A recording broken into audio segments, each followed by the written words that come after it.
He better not be naked when he comes up out of there.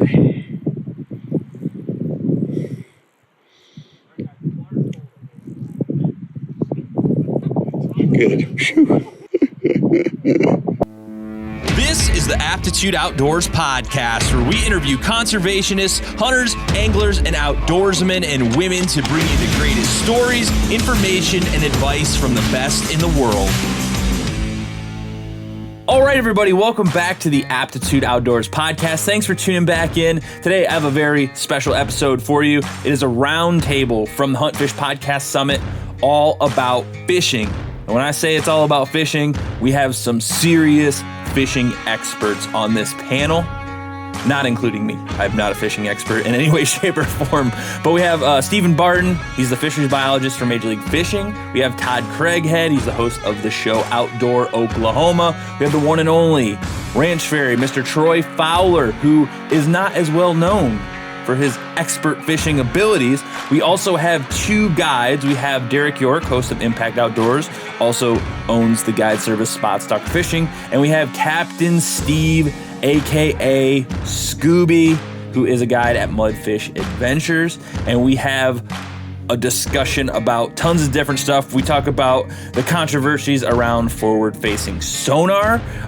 We talk about when and why you should keep bass in some certain situations. We talk about the Banjo Minnow, which you may have seen commercials from in the past, how fish take to structure, and we talk a lot about the turd on this very special episode. I hope you enjoy. But first, a quick word from our sponsor. Hey, everybody. Thanks for listening to the Aptitude Outdoors podcast. Just want to let you know real quick, until the 15th of May, you can use the code 15InMay to get 15% off the entire Badger Claw Outfitters website. Not just special items, not just a certain page, the whole thing. They got a lot of badass stuff on there. Go check it out real quick. I personally love these little pouches. I take them everywhere. They got super heavy duty zippers on them. Aren't gonna break on you. Nothing worse than a shitty zipper, I'll tell you. And they aren't gonna rip either. These things are super tough. I take them everywhere with me. I've taken them all across the country. I've taken them fishing. I've taken them fly fishing, stuff in microphones, stuff in little plastics that you're using for fishing, lures, whatever. Not gonna rip on you. And when I'm on the road, I also like to use their little leather wallet. It's got just enough room for a few credit cards, your ID, and you can stuff a little cash in there, stuff receipts in if you're on business travel. Works great if you don't want to carry a big bulky wallet with you all the time. And you're gonna want to head over to the Badger Claw Outfitters website and get 15% off using code 15InMay. Get over there. It ends like really soon. Like now. Go over there. This episode was recorded live at the 2023 Huntfish Podcast Summit, where podcasters and guests from across the country come together to talk about their passions for hunting, fishing, and conservation. This year's summit is brought to you by Waypoint TV, Ron Hoover Marine of Galveston, Spot Stalker Guide Service, the Wild Sheep Foundation, Galveston Fishing Company, Captain Experiences, and Badger Claw Outfitters. All right, well, this is our first panel here, Huntfish Podcast Summit. We're talking about fishing, and I think we got the right crew of people here to talk about this one. Let's go around just so people listening to the audio can tell who we're talking to. It's me, Paul Fuzinski, host of Aptitude Outdoors. Next to me, we have Troy Fowler, the ranch fairy. Captain Steve Scooby, Mudfish Adventures and Rod Shop in Pale, Texas. All right, Derek York, Impact Outdoors. Steven Bardin, fisheries biologist for Major League Fishing. Todd Craighead with Outdoor Oklahoma. All right, so I think the best place to start is everyone's best fishing story. You might have already told this on some of the podcasts earlier today, but I think it's time to bust it loose. I can go first because mine's real easy.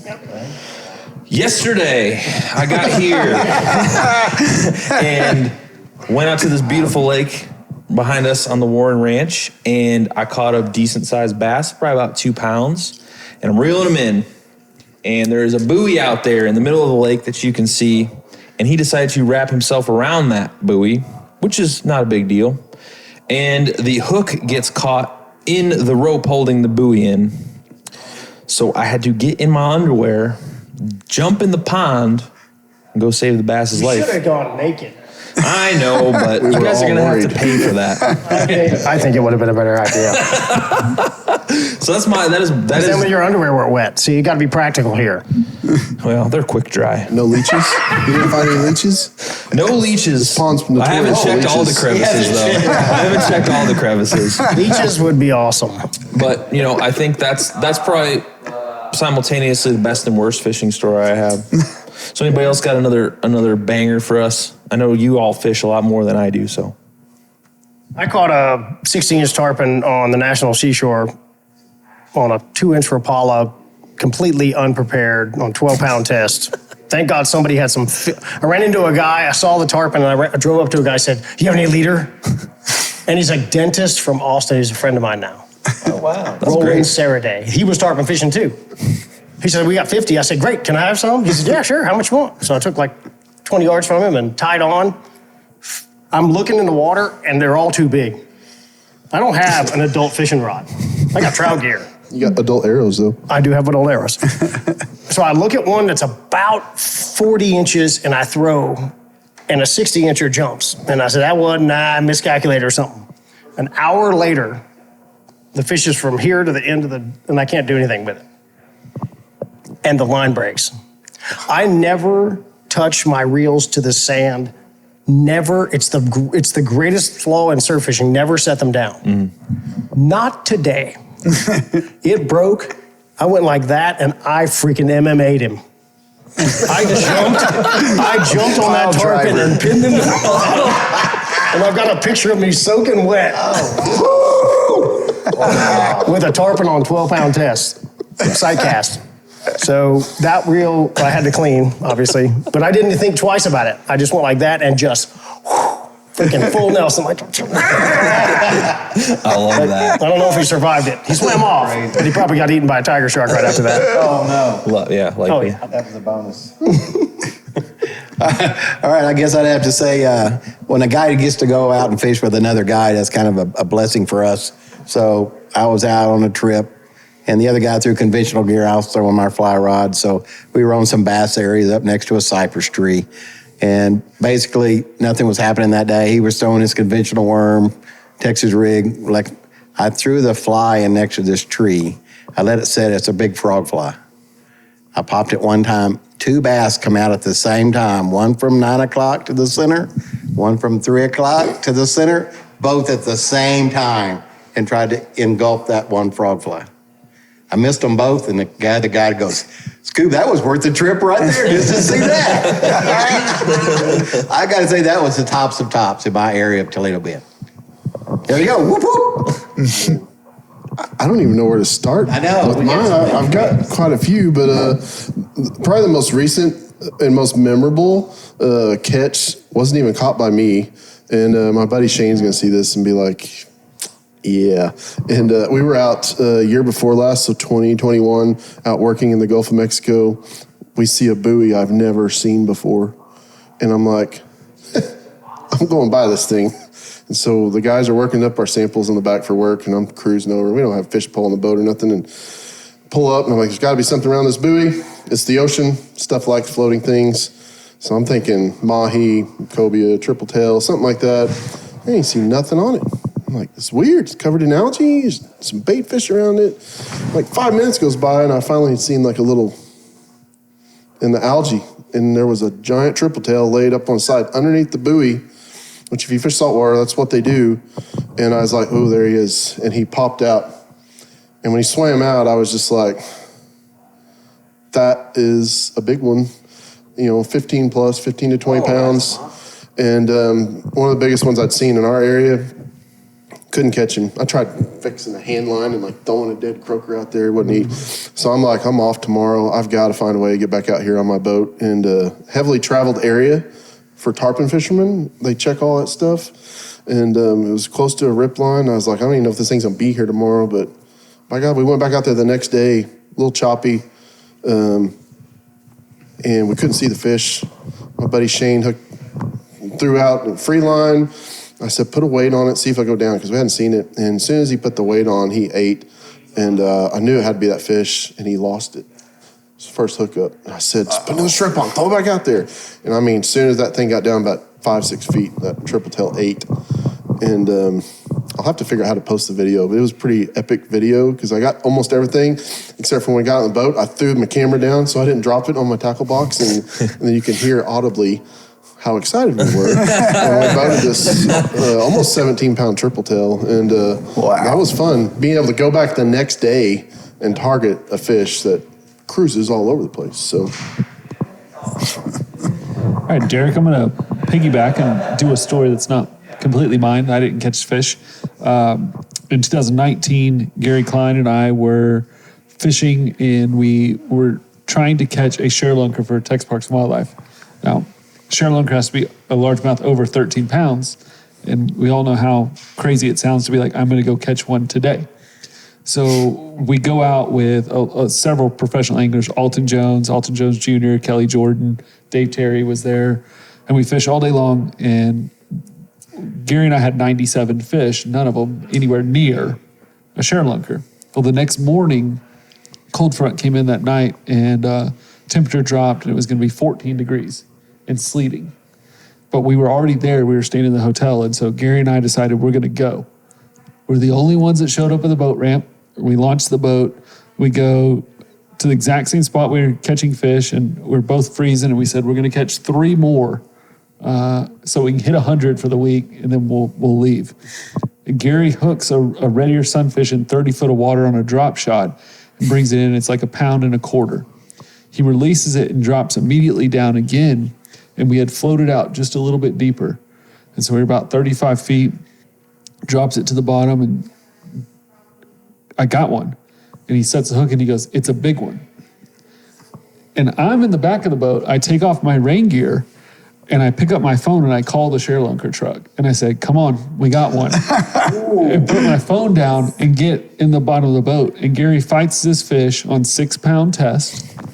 We're out in the middle of the lake, so no real hazards, but 6-pound test. He finally gets her to the surface. I'm laying on the rod deck. I reach down, I grab the fish, the drop shot flies out of her mouth, and I roll over with her on my chest, and she weighed 13.79. Wow. And we called our shot, we got it, and so we submitted that fish to the sharelunker program. Very nice. Awesome. That is awesome. That's something. He's going to be out there for the rest of the week. Yeah. Well, so I happen to know the exact date. It was May 5th, 1998, and I'll tell you why I know the date.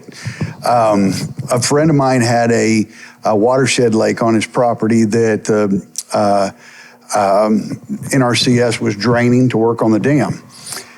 They're going to lose all the fish, so we just decided to exploit it. And out of the spillway drainage pond thing, we were fishing one weekend.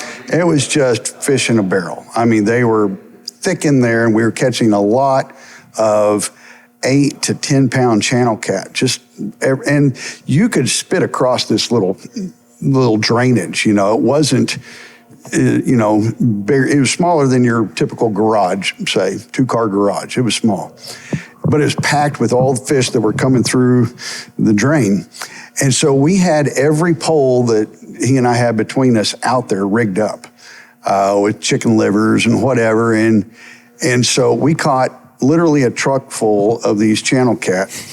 And then all of a sudden, one of my last poles that I had still out was just my ultralight. And I'm sure it probably has 4-pound test line on it, probably just a crappie ultralight. And it just about went in the water. And we got to it just in time. And Mike, my buddy, hands me the rod, and I fight with it for, I don't know, at least 20, 30 minutes because it can't go anywhere. We're just going to tire the fish out and then land it. And sure enough, it never broke. We finally got the fish in. It was a flathead. It was 40 pounds on 4-pound test line. We landed it, put it in the truck, and then it starts getting windy. And in Oklahoma, if the sky turns green, you know you're in trouble because we're in Tornado Alley. And so we jump in the truck, turn on the radio. There is a tornado that just tore up Moore, Oklahoma.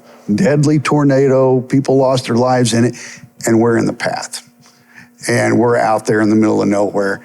We have my whole truck bed full of fish. About to be some flying fish. Yeah. So we drove the truck to the homestead that was on the property, and there was an old cellar, just a cinder block cellar, and we dove in that.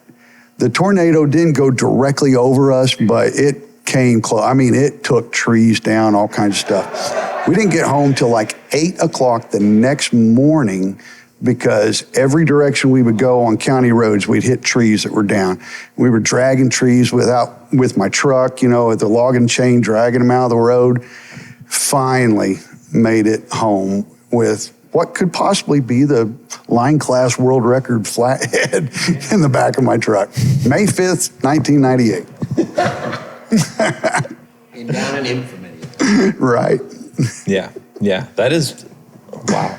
I was stuck in the Edmondlow Library on Really? OSU's campus during that storm. Oh, wow. Couldn't even open the doors. It was so windy. Oh, man. And we were Yep. 70 miles from the epicenter. Yeah. Wow. So I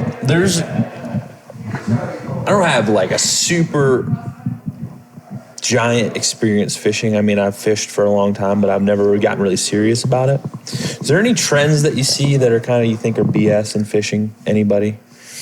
There's always a trend. There's always a new hip. There's always like a new hip thing, and they're like always sold it. It's like this is the newest thing. The flying lure.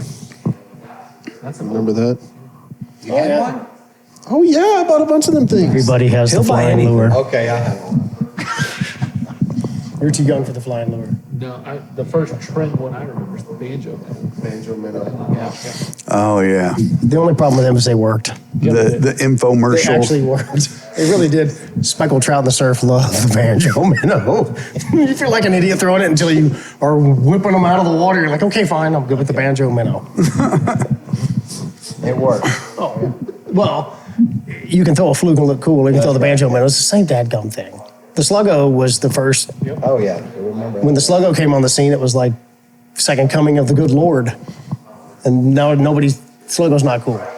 Super Fluke's cool, Yeah. but dadgum Sluggo's ugly as hell. The pink Sluggo. Yeah. I've caught jackfish on a pink Sluggo. We still got some. Need to break them out. What about the umbrella rig? It's effective, very effective. They're Umbrella terrifyingly or good. Alabama rig, they're very effective. The funny thing about the worth Alabama it. rig is all the stealthy stuff, got to throw fluorocarbon, they can't see the line, and then you throw the umbrella rig, and you're basically dragging chains through the water.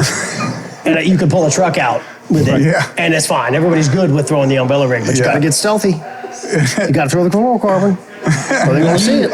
Except I'm going to throw the umbrella rig, the umbrella rig fascinates me. Yeah, whenever you're fishing pre-spawn largemouth bass that are suspended, it's very effective.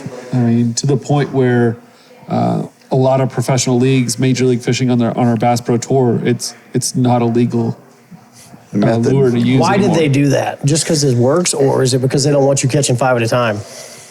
A little bit of both.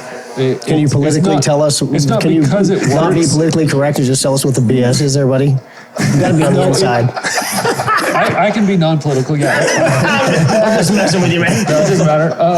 No, the truth is because of the amount of hooks that were not within the fish's mouth. So you would have a lot of fish that were not hooked legally. I didn't ever think of that. Yeah. So it becomes a point where Just swipe at one and get hooked in the head. exactly, or 4 or 5, and so you get 2 that are not hooked. Oh, So- wow. So it's like whenever- bed fishing. You got to hook them in the mouth. Right, Can't but just whenever jack we them in the look butt. at it, it's an effective method to catch fish, and they are physically trying to bite the lure, but as an aesthetic purpose on television, that's not a great look. That is something I never thought about. I get it. I still get a kick out of all the wires and stuff. It's totally No, counterintuitive. if you've never tried it, it's extremely effective for crappie. What you're seeing a lot of the share lunkers caught at OHIV right now, They're using the forward-facing sonar, and they're vertically jigging an Alabama rig over the top of a cedar tree and getting those fish to come up. A lot of those guys will get the fish to come up and then reel that in and drop a single swim bait down to actually hook the fish. But it's an effective method when you have suspended No, they're fish. using it like a marlin teaser. Almost, yeah. You could even cut the hooks off just to get them to jump, to pop. Exactly. I mean, you get the fish to engage, and then I've got 2 in my tackle box, but they wear me out in about 10 casts. Oh, they wear everybody out. Doesn't even matter if you have the right gear. It's a lot of work. That's interesting. I think controversial is forward-facing sonar. Yeah. There's a lot of people who are knocking it, and the level of education that the bass fishermen have because of that right now, it's unbelievable. To be able to throw at a fish 7 times with 7 different lures and watch it react, It's amazing. it's amazing. But for bass fishermen, yes, it's an effective tool to catch a fish. But bass fishermen aren't harvesting fish. The real issue with forward-facing sonar would be exploitation of a vulnerable population. So large crappie, where you could... Yeah, they're smashing the crappie. Yeah, you could have a guy go out and catch 50 fish or 100 fish, depending on how many people are in their boats. And they can do that in a matter of minutes or an hour. Did they change the state law that you got to keep 25 crappies starting from 0, or did they change it at Fork? It's 25 crappie per person. But you can't just keep big ones. I have no idea about that. You can cull. I fished with a guy named Gary Paris on Fork. Okay. And he said they were thinking about changing the law that you catch 25. Now, your guides in Northeast Texas are self-regulating crappie. Good for them. To where, especially Texoma, you now see a lot of guides that are only allowing 10 or 15 fish. Because they're killing their own resource and they're not going to have a job. Right. That's exactly right. You know why in Oklahoma our crappie limit, you know what crappie limit is? 37. 37 is a great number. You know why? Because one legislator 50 years ago wanted it to be 50 and another legislator wanted it to be 25. So they compromised 37. and made the state limit 37. It's kind of the same problem Louisiana's got with their speckled trout. It's 25 per man and they're 12 inches long. Yeah. I've gone down there and they have a pitch counter. And you're just jerking them under the birds and they're 9 months old. And they're like, "Hey, we don't have any big trout." And I'm like, "Yeah, because you kill 100 a trip. Those guys aren't growing." Yeah. The forward-facing sonar is not only effective for bass, but in my state, we have a lot of paddlefish. We're like the epicenter of a big, giant paddlefish. 3 springs ago in Lake Keystone, the world record was reset 4 times out of the same guide's boat. The And are world they record. snagging that paddlefish? Yeah. Yeah. But they can see them. Yeah, because they can say, that was not quite big enough. Let's, Bertha's around here somewhere. Oh, there she is. Now we'll drop. But they're not using the forward facing to physically snag the fish. They're using it to identify the fish first. Yes. Yeah. Yeah, because it would be almost impossible to snag a fish using forward facing sonar. I would think that would be a Herculean effort. Well, because you got to make that cast exactly perfect, and then whenever you see it on the screen that it touches the fish, well, there was actually that already happened in real life because it's a slight delay.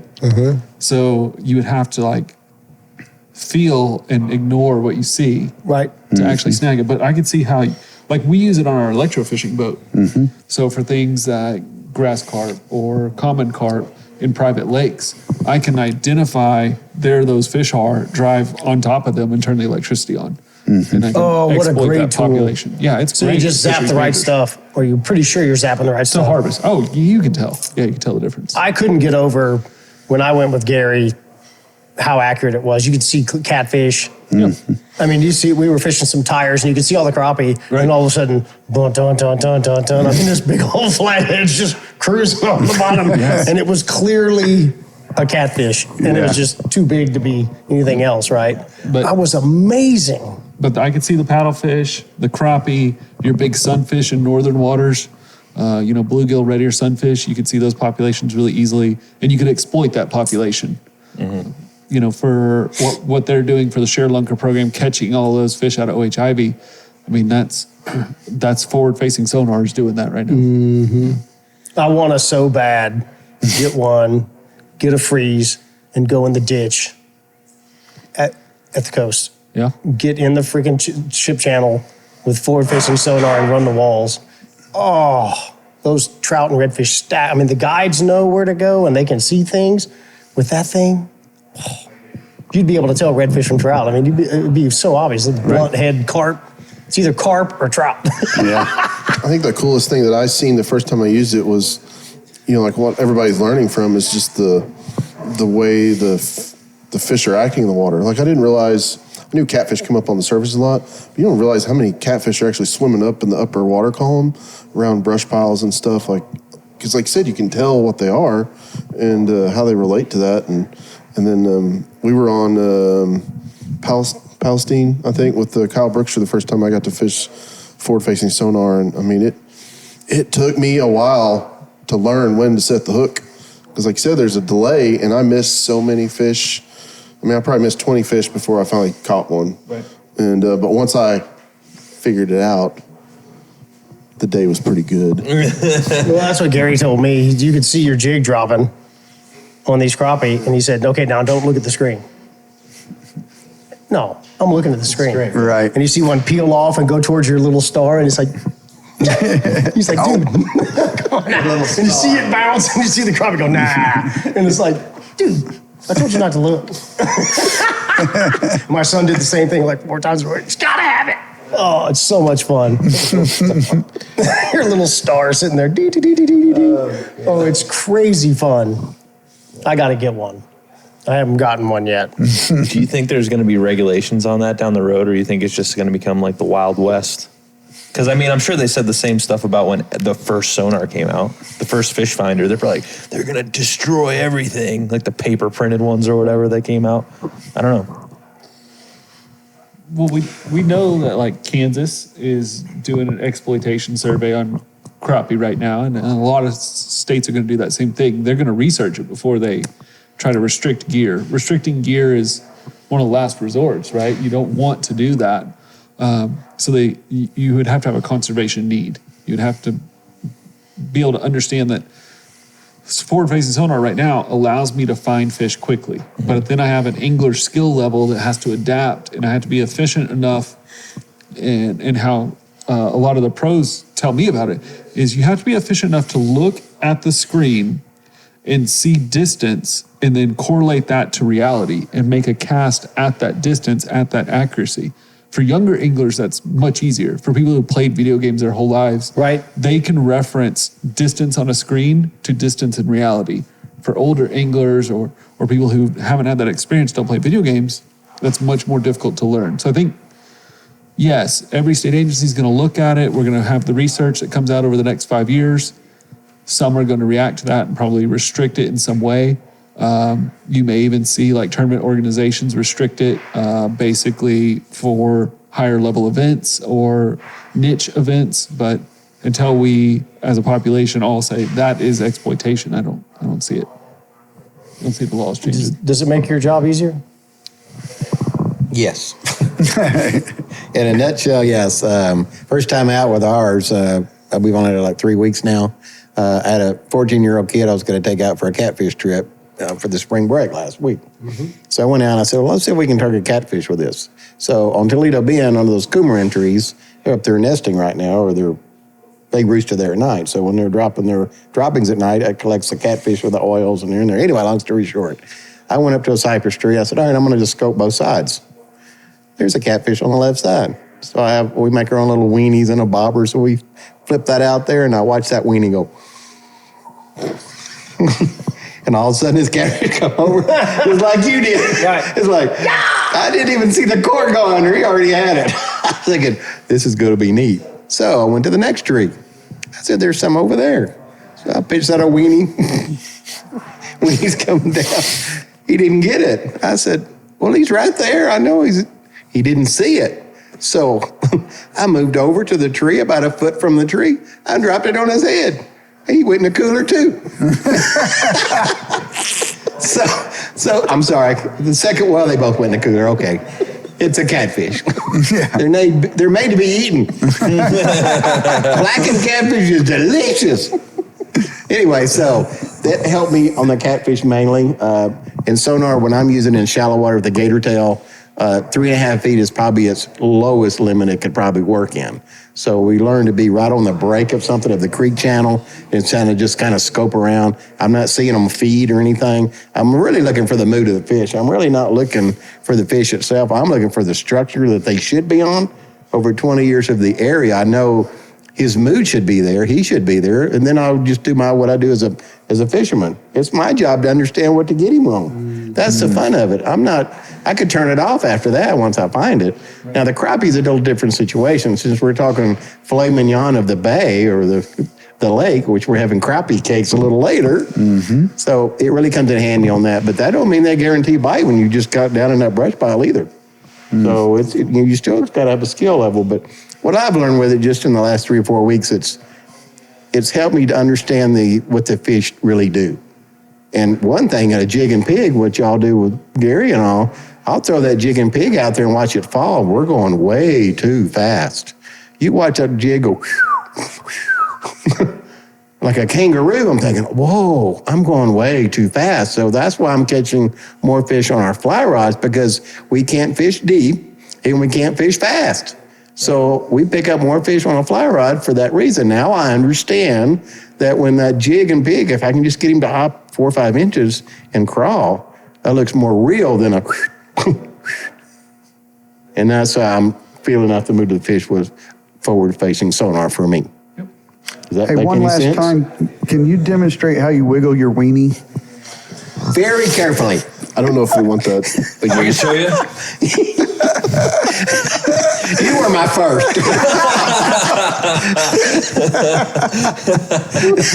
All right. Well, Anyway, that's a long story short. That's what I'm talking about. That's what the summit's all about. But that's the best thing we use for a weenie is just a standard bar S weenie that you buy in the dollar store. I cut them up down the middle and I cut them on both sides and I put them in coffee. I'll take them and actually put them in the what is that, Folgers can, and I'll put my coffee grounds from that morning when I have coffee before I go out. I put it in there, shake it up, and that is my weenie with coffee, and that will catch them catfish like that. I don't have to do anything else. No kidding. Sounds like my breakfast too. That coffee Really scent. not that different. They just want to smell something. So when we ever clean the catfish, they're full of slime and green stuff off that tree. It's like they don't want something that really smells good. They want muck that they're eating off that tree. Yeah. That makes sense. I mean, I don't know if they're algae. That's what they're eating on right now. I don't see shad in them. I don't see crawfish in them. It's just goo. Is that why they taste so good? It's only blackened. No, they're all good. So, but if I can have a kid have a good time with it, that's what it's all about for me. So if he can go watch that bobber for 3 seconds and it goes under, that pulls my trigger right there. We're talking weird fishing techniques. What's the weirdest thing you've ever done that's worked? The weenies. I mean, yeah, weenies are pretty standard. Yeah. You can catch pike on weenies. You through can? the ice. Yeah. Okay. Oh, yeah. Okay, I need to try that. It may not be weird or uncommon, but it took me by surprise the first time that I went and targeted carp, and we used cornflakes and strawberry pop and made a mash out of it and made a ball and chunked that out onto the bottom, let it sit, and that's how we caught carp. They're so fun to catch. I have a lot of experience in the carping area. For my kids, we put a deer feeder on my friend's dock. One of those that shoots one direction, just like the ones you put around ponds. And you go out there at 5:30 with dough bait, and by the time my boys were 10, they'd all caught a 25-pound fish. Wow. We used to catch them on 8-pound tests. And then, of course, your son's caught a fish. Some of them were pushing 38 inches long. I mean, they're huge, and the buffaloes the buffaloes are harder to stop. They'll break you right off. They're stubborn. And then you go fishing and somebody will catch a 5-pound bass and be jumping and the 10-year-old says, well, that's not, Have my dad show you a picture of a big fish? Come on, man, we caught that last week off the dock. What are you jumping around about? I'm like, oh, shut up. It's a carp, man. Let him have his moment. Yeah, but the kids, you could swim. The nice thing about they're really user-friendly and totally underexploited. I mean, they're not used enough. for kids and stuff like that. I did a show, or actually one of the other producers actually filmed the show, and it was two old men that would carp fish in the creeks with fly rods. And his favorite fly that he makes was the carpe diem, little worm thing. But those two guys, this was several years ago, but they said that, carp is going to be the next biggest most popular fish in North America. It already is in Europe, and that took me by surprise when I first heard that, but it's true in Europe. I mean, that's what they focus on. They're proud of it, and they're all huge carp fishermen over there. And it just hadn't quite caught on, with the masses here yet, but those two guys may know what they're talking about. They have a tournament on Lake Austin, or Town Lake, occasionally, and people come from all over the world. These guys come with these crazy rods, these rod holder dealy whoppers, and they're out there going crazy. They got these special bags they fire out there and wail on the things. But they're from all over the world. Yeah. When I was over in Germany, like, I can attest to this, because I mean, it's they're so serious about it. It's such a technical sport for them over there, and you would think a carp, like, just swim around, like, but the suckers are hard to catch a lot of times. Yeah. And they're super clear water, and my exchange partner Sebastian, at the time, he had all the rod holders like you're talking about, where you lay the rods horizontal. They got the little buzzers on, and we got rods out. We're slingshotting bait balls out all over the place. And we caught quite a few of them over the time I was there. And I remember one time he's like, we're taking this one to the restaurant, and they're going to cook it all up for us. And I'm like, okay, I'll try anything. Man, that was the nastiest thing I think I've ever eaten in my life. Hey, what's up, everyone? James Appleton here, co-founder of Absolute Aid. Welcome to the Seek to Do More program. This program will help you help yourself by developing the daily habits that will elevate your entire life. Over the next 30 days, you'll complete the doers list every single day. And the doers list includes 1, do something physical. 2, follow and stick to your diet of choice. 3, read a real book. 4, further your education on purpose. 5, dedicate time to your spiritual life. And 6, dedicate time to your hobbies. So if you're ready to take a structured, proven approach to build the daily habits that will allow you to get the most out of yourself, your time, and your life every single day, the Seek to Do More program is your blueprint. So make a choice, commit to yourself, sign up below, and let's get started. I stole the carp guy's deal for shark fishing. One of the things that's hard with like a half a jackfish is actually getting the hooks in the shark. I mean, there's just a lot of mass. The bait's big. And the carp guys actually put circle hooks outside the bait. So the bait's like they make a rig, and the bait's on the bottom, and there's a circle hook above it. It's not in the bait at all. And when the fish sucks it in, he's done. Got him. And I went, holy smokes, that would be awesome for the bait's 300 yards offshore. You can't set the hook. So I started zip tying. I made a rig and zip tie the bait, and now I started using twine because it's easier on the environment. And I actually tie the hooks onto the outside of the bait, and they're circle hooks, and the hookup ratio is unfreaking believable because there's nothing in the way. And sharks don't bite stuff. When there's dead bait, they just suck it up. And your rod just goes, and then the drag starts slipping. But I stole that from the carp guys. I saw that and I was like, that is genius. Because so many times they'll pick up a 15-pound jackfish and they'll run you 70 yards of drag, and they never had it. I mean, they had the bait and they were just swimming around. Yeah. But that works really, really good. Really good. And it gets them on the outside and you don't hurt them. Because dragging a shark home, that's dumb. I don't want to kill them. I just want to catch them and put them back. Yeah, I get a lot of flack with Derek from when I went fishing with him. We caught a black tip shark. People were like really upset about it back where I'm from. So because they're talking about like shark numbers in decline and all this stuff. So I don't know how much of that, is that just a public perception or what? I mean, Derek and I have talked about this a little bit, but they were like, I think they just don't know anything about sharks. Well, they're definitely rare in Ohio. That's for sure. Yeah. There's not that many. I brought one.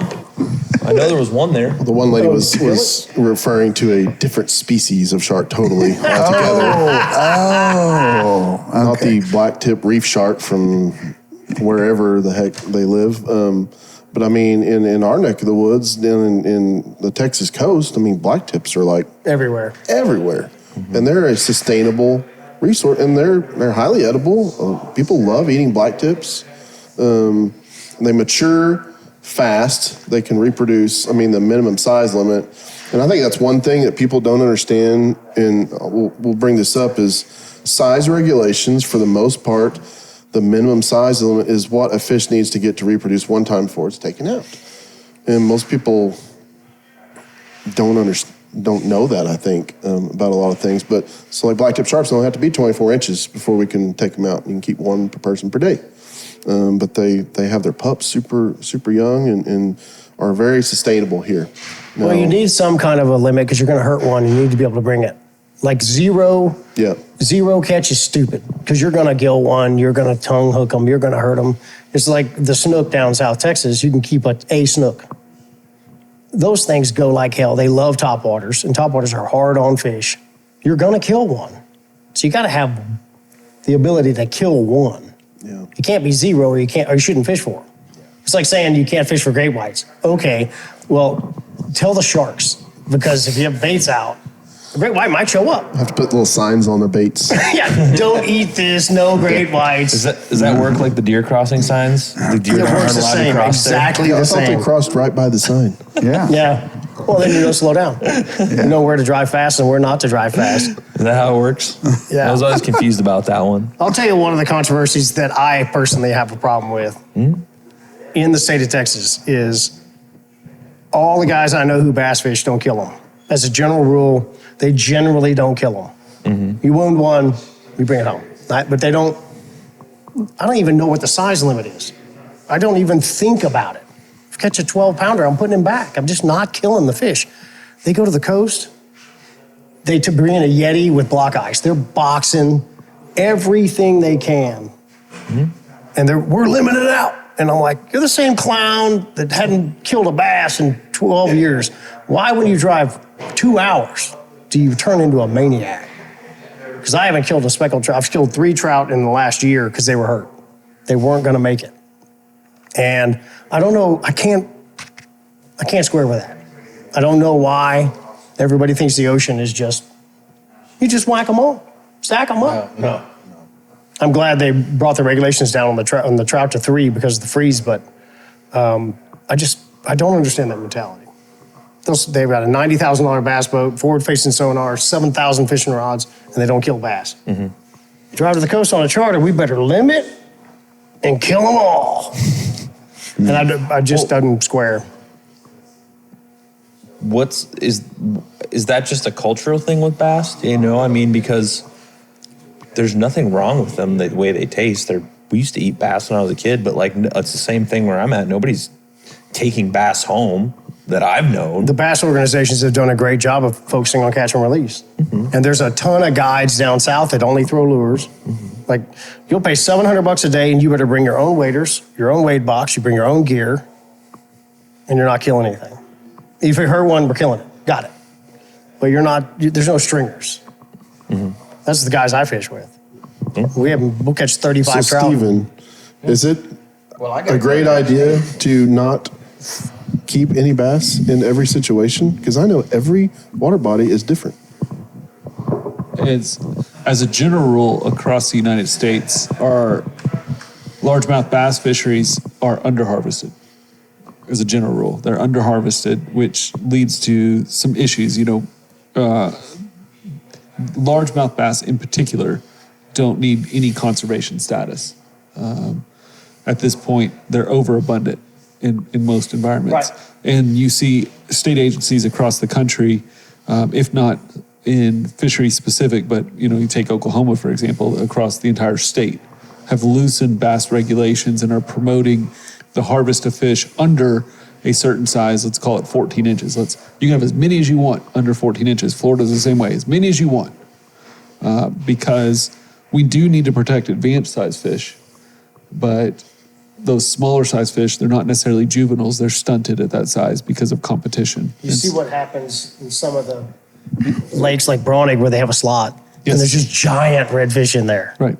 Because all the big ones are protected. Right. I think that's right, totally reasonable. Yeah, you see the same thing at Lake Fork, Right.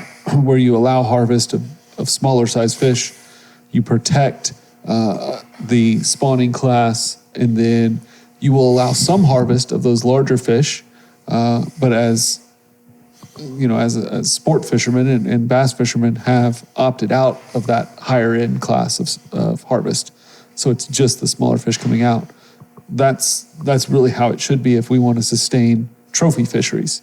If we want to set regulations to where everybody can catch fish, then we protect small fish so that they grow to the mature size, and then we release them to be harvested from there. But just bass fishing culture has kind of skewed it to the point where we're under harvesting across all fisheries.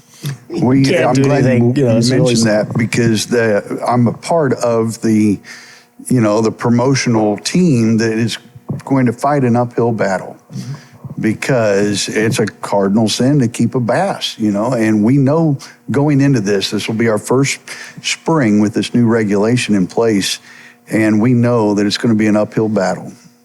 It is, and some states are different. You take Louisiana, for example, their harvest is probably too high for largemouth bass. They don't let enough fish grow. That culture there, they like to Right. kill them. That's a different, I know we're doing a project in southern Louisiana right now on Major League Fishing, and the average lifespan of a largemouth is 4 years there. The rest of the southern United States, it's 10 to 12 years. So we have something going on there where between weather and temperature and angler harvest, we're reducing that lifespan to where they can't really get those advanced size fish. So there's a fine line, but the hard part about freshwater management compared to saltwater management is it's not as universal. We can't take large swaths and say, this whole area, we can do these one regulations. Every single fishery is unique, which means the regulation technically needs to be unique per fishery. But to get wide adoption of that regulation, you need statewide regs so that people can learn them and use them correctly. So you mean it's equivalent to having South Texas deer property and the deer that grow there, or where I have in Victoria, we don't have good, Right. good food for them and they don't grow big. Right. So you would want to have different, because you can't shoot does with a gun. You can only shoot does with a bow or have MLD. Right. So you're talking about something like that. Like this Absolutely, lake you would should have be to. managed this way. If you want to manage for advanced size trophies, if you want to manage for abundance of fish, you do a statewide reg, you protect fish till, like Derek said, till they can spawn, and then you move on. So it's just how those regs are put together. But you have to have, whatever you do in a state like Texas, you have to have a wide enough adoption of the reg to where people aren't breaking the laws and game wardens aren't taxed, which makes it a very difficult subject. In a smaller state like Oklahoma, it becomes a little easier. You have fewer fisheries, fewer fishermen. It's easier to educate them and get them to do it. But even Oklahoma, blanket statement, let's make this the reg. Mm-hmm. And that's not individual fisheries management. We did have success with deer and convincing hunters that they needed to harvest does. And reducing the number of animals on the landscape was going to lead to the hard sell was, if you want big bucks, you gotta shoot does. And so that's kind of the same mentality with bass, and we've had success doing it with hunters, but anglers in Oklahoma have never been told, please keep bass. So it's going to be a hard sell, And you also have to realize, like, for this bass culture, it is new. I mean, whenever we start talking about regulations and things like that, the 5 fish regulation happened in the 90s across the United States, where it became like, that is what we're going to do, mid-90s. So we're talking something that's 25 years old. It was an experiment at best. And now we need to change that experiment because that ain't working. In some fisheries, it is working because of other components, but the harvest side is not working. Very interesting. As we talked earlier about fish moving. So, for instance, a couple years back, I had a client and his wife. We were in an area. We went into this one area. I knew the fish were there. We lined up in a ditch, basically, in a flat. They had to be laying in that ditch. On 7 casts, we caught 5 bass. A man was a little ways from us. He come over, fully rigged out boat, high-end stuff, big numbers. He said, "What are you doing?" I said, "What do you mean? I got my guide name all over the side of the boat." He said, "No, I meant I've been in here all morning. I haven't caught any fish, and you come in here and make a few casts." And he said, "The reason I'm asking that because I'm with the Wounded Warriors, and I'm bringing some guys out here next week for the tournament." I said, "Well, in that case, line up here. This is what we're doing. This is the cadence with a rattle trap. Pretty simple. Just cover water quickly, right?" So week went by. Another week went by. I had another client. We went back in there. There's that white boat again. So I turned around. I didn't want him to show him another spot. So I turned the boat around and started coming out. So as I'm coming out, the lady sits in the front console. She said, "Captain, that guy's waving at you." I was thinking, what? So I wasn't paying attention. I'm running the boat. So I shut it off, put the power poles down, and he comes up alongside and he said, "Hey, I really appreciate what you did for me last week ago." I said, "Well, what happened?" He said, "We caught 37 bass in here for the tournament." And I said, "Well, where'd you weigh them in at?" He said, "We weighed them in at X number place, which was probably 25 miles. So I was asking you earlier, will those fish ever come back? 25 miles is a long way." So I said, "Dude, you know what you did to me as a guide and somebody that lets the fish go in the area that lived there? You just took the whole herd out." For that kind of area, 2-3 acres in a flat, you can't take 40 fish out of there and take them out of there. Yeah, Scooby, your tournaments are moving fish. Traditional 5-fish, live weight. I understand, that's where I'm moving going. Fish. But it would be a fallacy for me to say that the removal of those fish ruined that spot. Okay. Because those 37 fish have been removed. Well, they only took 5 of them, most likely. So No. 32 were cold throughout the Well, day. if you had 2 guys, I don't know if that'd be about 10. Well, we have 8 in our area. Okay. You can do 8. Yeah. That's 16 Whatever for the 2 number might days. be, That's right? 24. Right, so a smaller portion of them. But usually, if there is an environmental characteristic that's holding fish, they remove those fish, other fish are going to fill that niche. If you build That it, makes they me will feel a come. lot better They're gonna because fill I'm that thinking, niche. man, you just whacked me. Yeah, exactly. So they're going to fill that niche very quickly because there was a reason those fish were there. Yep. They live there. They love it there. Right. Yeah. But once they're gone, then something else that was living on the periphery and was being pushed out by those fish can now replace them. Move back in. Okay. That makes perfect sense. Okay. Appreciate you highlighting on that. Makes me feel a little better. Yeah, I mean, there's a lot of studies on what we call stockpiling, which would be the removal of fish and displacement and then release in one location. Okay. And we don't really see stockpiling occurring to the effect that we would think it would with the number of fish being moved by tournaments. Okay. Which means those fish are displacing from their release location. Now, they typically travel about 1 mile initially, then they recover. And then, like we discussed, if they understand geographic markers, they could travel back to their home range. Okay. If they don't understand geographic markers, then they have to adapt to a new home range. But those aren't the only fish in the fishery. So you have understand. replacement of those preferred areas. And one other question for you is, as I moved in the area 20 years ago, the neighbors used to say, well, we used to catch 5 and 7 pounders here all the time. And then the lake dropped down to historical low levels. And it took a year or 2 for it to come back and all the grass grew and everything. But the fish never did come back to that weight limit, 5 and 7 pounders. It never came back. What's the reason for that? That would be a variable question that'd be very difficult to answer. Okay. But I mean, you can think of things like environmental change. You have a lake that's down for a while. You have different trees that grow in. You have shrubbery that grows in, that it refills. Vegetation lines are different. Those fish also adapted to a new home range. They left. Fish are very much conditioned by their environment. Okay. So when they're living in that creek and they're hunting a certain way and they're successful, and then that changes, that forces them to change what they're doing. Exactly. And they don't just change right back. Okay. You know, they become very conditioned to what is happening now. Some of those fish never adapt. So you have those 5 to 7 pound fish and they can't replicate that within the reservoir. They're going to start losing weight and they're not going to be as successful in the new reservoir.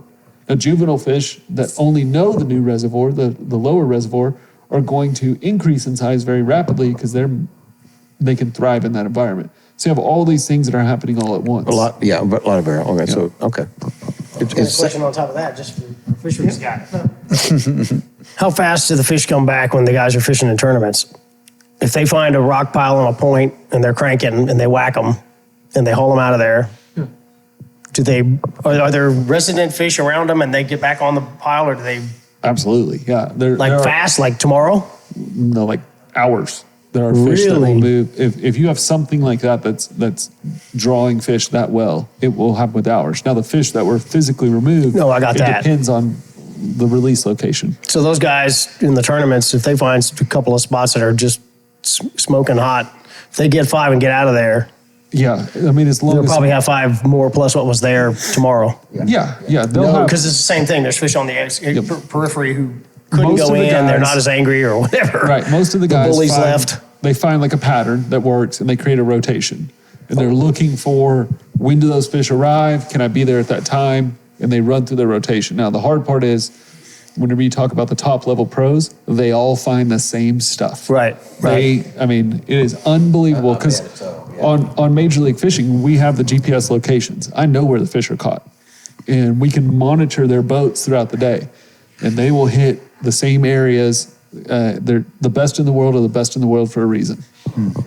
They hit that same area, or they hit that in the same time frame? Well, they're looking. They may be off by 30 minutes, but you wouldn't know. You know, if you hit this coffee table, you catch your 5 and you leave and you're going to go look for bigger fish. Right.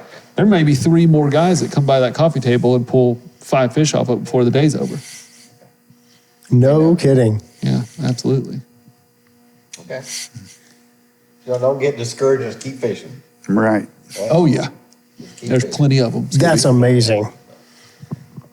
Okay. Well, you opened my eyes to some things. I appreciate that. Yeah, I mean, whenever we're doing Major League Fishing, every fish counts. You know, rather than the 5 fish limit. Now those fish are weighed and immediate released. Right. But we can have guys that find a spot. Edwin Evers, Mississippi River, like the northern section, pool number 7. He won Red Crest, and he caught 50 to 60 fish in a row on the same cast in 2 foot of water. I mean, just wore them out. And he's an Oklahoman. Yeah. I mean, there's some of these places will just hold fish. Now, he was releasing them. So, in theory, some of those fish could have been the same fish multiple times. You don't show the mouth. You just say, got another one. Got another one.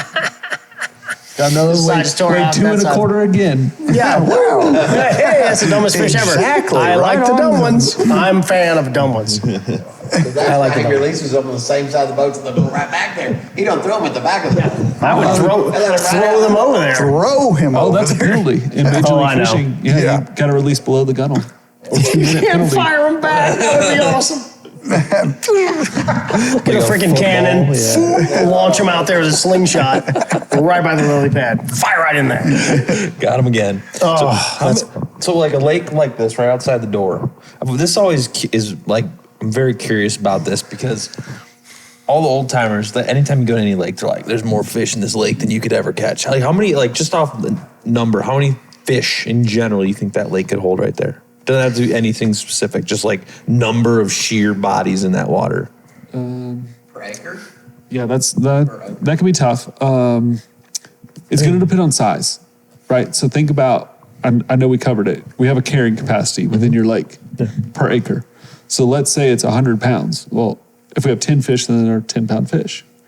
If they're 1-pound fish, we got about 100 fish. So if we could quantify carrying capacity per acre, we could estimate it that way. What we use is mark recapture studies, and those are only as good as your methods that you're actually recapturing the fish. Like I've heard from like the biologists that do OHIV, that OHIV has a 13-pound or bigger size class of fish that ranges anywhere from 150 to 300 fish total for that reservoir, which is about 1 fish for every 100 acres. you can think about it that way. If I was going to quantify this reservoir itself, I would say your number of adult fish is between 150 and 250 fish. And I would say that because of relative weight calculations, abundance calculations, and the amount of harvest that we do in the lake. Wow. Yeah. And that's not even that big of a lake right there. You're talking about that one? Yeah, that one right there. So you think there's 100 adults in there? There's 150 to 250 in there, I would guess. That's really pissing me off because I know I'm cranking by them. I knew that was coming. Casts, I mean, didn't get a I'm hit. cranking by them every cast. Yeah, but think about how many y'all caught yesterday. If we asked everybody. I caught one. Derek caught 1. 0. 4, 0. 15. 15. 3. I've heard of a 14. We start doing those numbers. All of a sudden we were okay. We got 35 fish, and we fished how many hours? Yeah. And We got to go get the rest of them. if we would have marked all those fish in a way and released them, and then you fish again at the fishing tournament, and we count how many fish we caught that had that mark, and how many we caught that didn't have that mark, we would get an accurate estimation. The dumb from the dumber. There you go. But you get an accurate estimation of how many fish are in there. It's quite frustrating. Yeah. It's really frustrating. The lake I fish in Austin is just every guy with a willy whacker worm and any kind of kayaks out there flogging around. So they see a lot of stuff. Right. And it's not very big. And I've run it in the dead up, high sun, calm winds, and driven around and just seen and gone, you gotta be kidding. I caught a 10.5 out of that one lake, and there's so many fish between 4 and 7 you just see. And you know you're dragging by them. It's about 30 acres. You know you're dragging by them. That's why I fish the smaller stuff rather than Travis, where you just don't know. I don't have forward-facing sonar and stuff, and I don't know that much about Travis, but it's so big, you don't even know if you're on them. Mm-hmm. I know that I'm on them, and they still hate me. They hate me. They come up and say, I hate you. Yeah. Shoot the finger at me, all that stuff. It's insulting. The fin. They give you the fin. They give me the fin. Yep. I used to With work the little at tail flip.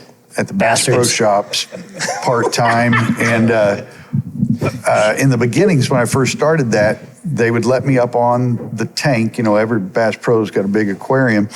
And I had all kinds of lures there. We just removed the hooks. And anytime we would do one of those little demonstrations, every guy in the store would just hear about it and then come over to the tank and watch.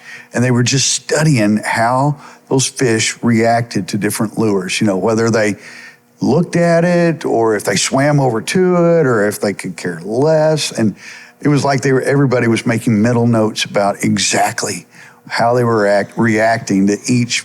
And of course, that can't be replicated, and you can't transfer that knowledge to a real live fishing situation, but it was enlightening to see how sometimes you could drag it right across their nose and they don't even blink. Right. And I think that's one of the great things about fishing, because as scientific as you can get, there's still an unknown variable that's out of our control.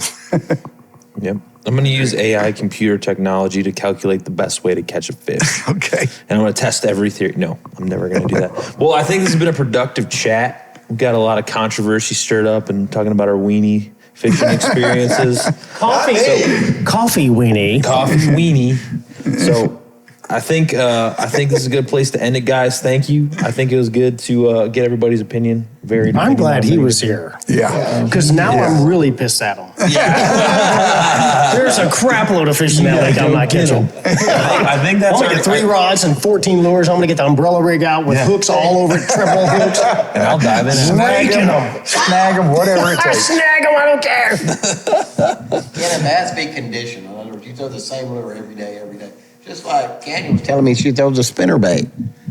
She throws a spinnerbait. Throw a spinnerbait, and you told her what? Change it up. Yeah, they can get conditioned, especially a Florida genetic fish. They learn lures a lot quicker than a northern fish would. And that's what we have on Toledo Bend. That's what you have in Toledo Bend. Yeah, you got to vary it up. Change it up. That's why so many times, like a new lure or an old lure comes around and it gets so hot, because the fish are just, they have forgotten about that generationally. And you got to realize a largemouth, maybe its lifespan's 10 to 12 years. So every decade, every lure's new. Mm-hmm. You think he remembers that marker? That tequila sunrise worm? It's conditioned, right? So I bite tequila sunrise worm. I go to the surface and sit in a guy's boat for 2 minutes. So they get conditioned by that. Okay, I learned not to eat that. Okay. Yeah. I learned not to do that. Yeah. Okay. Interesting. It stung. I went up there. I didn't like that. Don't do that again. Okay. I'm bringing out the turd then. Okay. I got my answers. Turd will work. The turd works. Yep. Turd will work for this year. Yeah, right. The Deb's turd thing, they love the turd. Yep. You haven't seen that thing? No. It looks like a turd. You have one? Oh, I have a bunch of them. I mean, on the tackle box. You can't have them. It'd be a little hard on a fly rod. Okay, I got you. They weigh 3/4 of an ounce. You don't see your It is literally looks like a turd that long, and it doesn't do anything. About that big, and they eat that thing. They eat it and just swim off. Even in the high conditioned lakes, the fish in this one lake know now. The word got out, so they've seen it 100,000 times. They're tired of the turd. I've seen a But lot I'm going of to take the crap. turd down there, and I'm going to turd me one. Is it an adult turd? Well, if you've had children, they can really crap it pretty big. So sometimes you change the diaper and go, "What the hell would that? How can somebody that small do that?" All right, we're veered off on. We're in diapers now, buddy. You were trying to end, sorry. We've gone off the rails. Hey, thanks for listening to the Aptitude Outdoors podcast. If you're getting anything out of this, if you're learning something, if it's helped you in any way, go down in the link below and buy me a coffee. Throw me $1, throw me $2. We greatly appreciate it. Just using it to keep this ship afloat. So thank you very much.